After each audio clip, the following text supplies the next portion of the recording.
Good morning. Good morning, YouTube. It's 8:30 on a Saturday.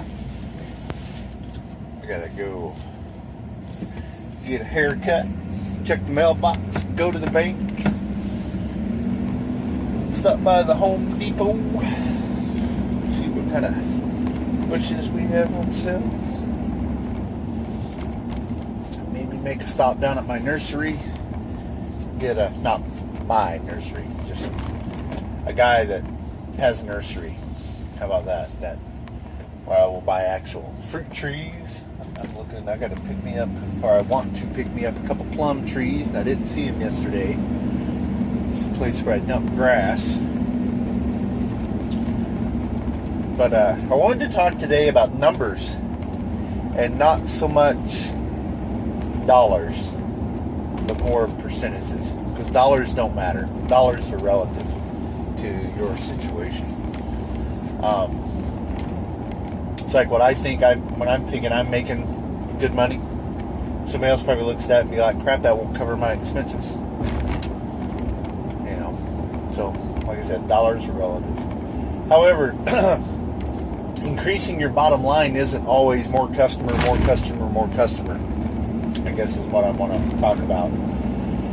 Because I ran my numbers, we're at the beginning of June. So I ran my May numbers against last year's May numbers. And I have grown 22% on my bottom line.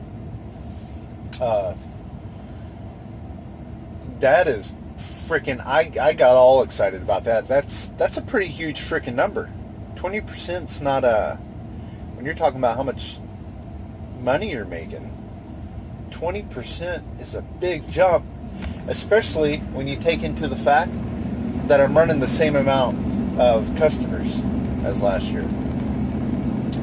So I increased 20%. They aren't the same customers. Some I've let go, some let me go. I've replaced them. And to take a term from one of my favorite audiobooks, Profit First with by Mike McCallowitz.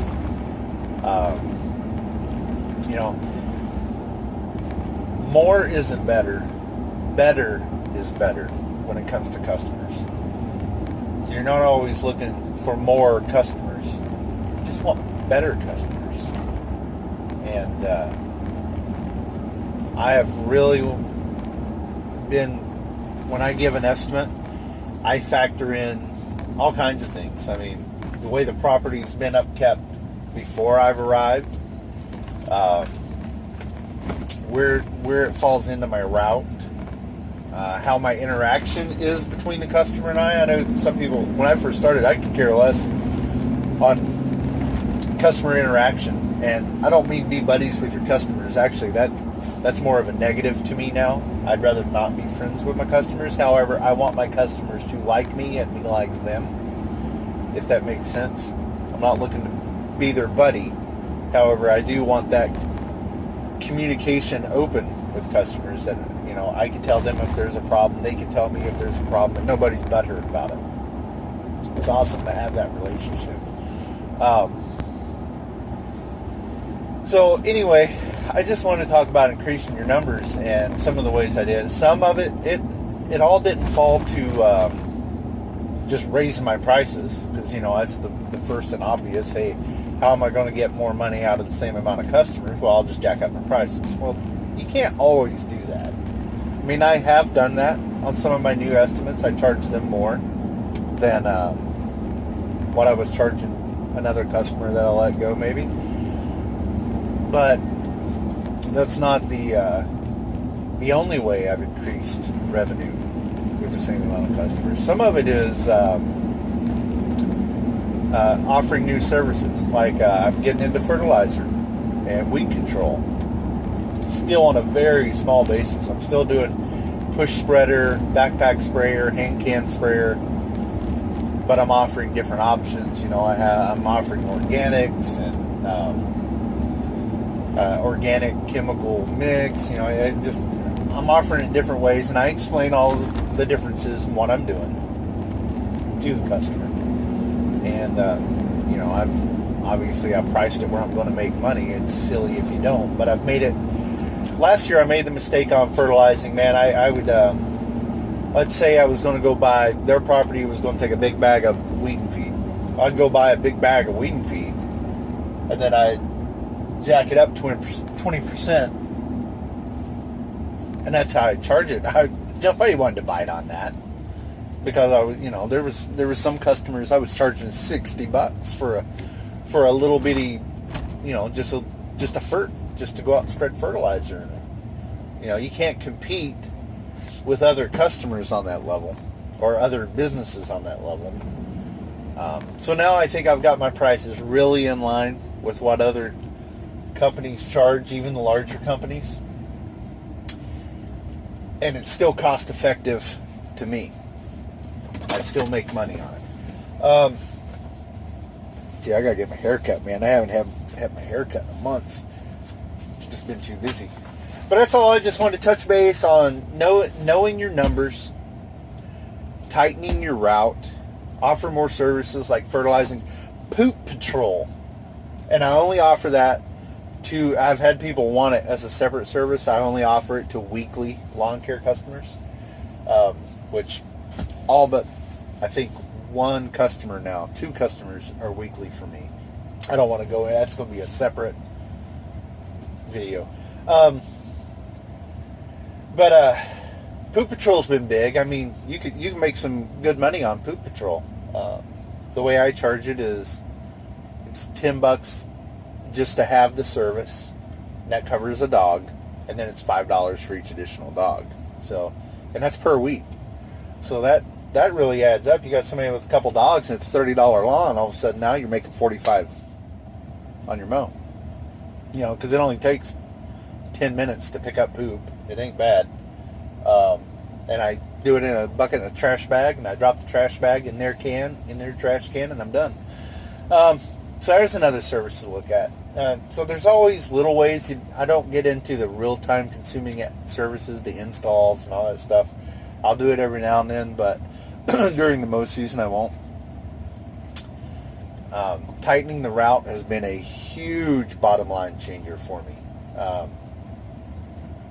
I am in my neighborhood 3 days a week now, or in my neighborhood 2 days a week, and in my town 3 days a week.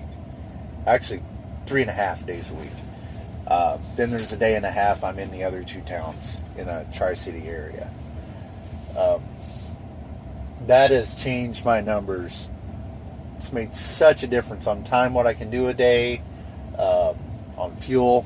I drive that 3/4 ton Chevy for a mow rig now, and it's got the 350 in it, so it's not exactly a sipper. It'll burn it, especially when you got it full of grass and towing the trailer.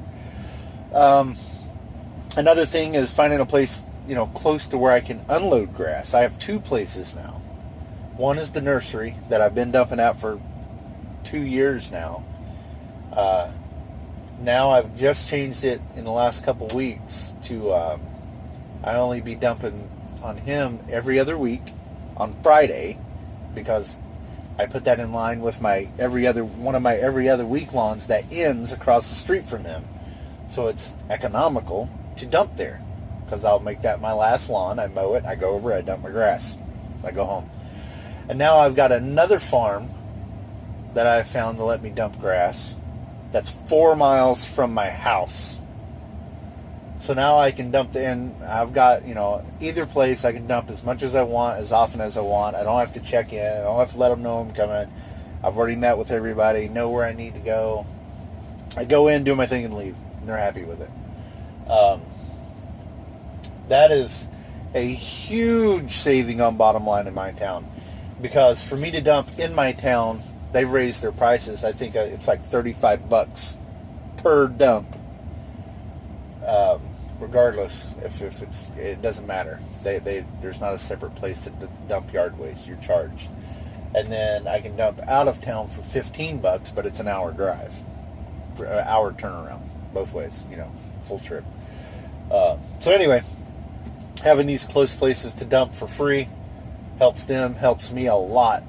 So always look at, when you're trying to, I guess it just boils down to when you're trying to increase your bottom line, don't always look at making more, don't always look at the dollars coming in. Look at your dollars going out. Like I'm changing some other structures, like website and stuff going on there that I'm still working on, cutting some bottom line prices off there. But I've really started looking at where my expenses are and cutting expenses. And it's things that the audiobooks I've been listening to lately have been talking about things you can look at. And I've been looking at those things, and it's making a huge difference. I mean, May, 22% growth, and it's not a growth in customers. It's been between business coming in, routing, and expense cut has been a big one. I've really been focusing on that. So that's just what I want to say. Know your numbers. Don't use someone else's numbers. You can use someone else's numbers to get started. I did. There's guys that's done other videos on numbers, on the exacts, and that's fine. For the way I split out my percentages of my dollars, you can listen to the Profit First, and that's the percentages I use. I haven't implemented, the way he does everything. However, I've implemented a lot of what they talk about in the book. So anyway, that's just what I say, guys, or what I wanted to say. And I hope everyone has a great weekend. I'm going to get over here and look at these trees. I'm at the Home Depot, waiting on my hair place to open up so I can go get my head shaved. And you guys have a good weekend, and thanks for watching and listening to me babble. Bye.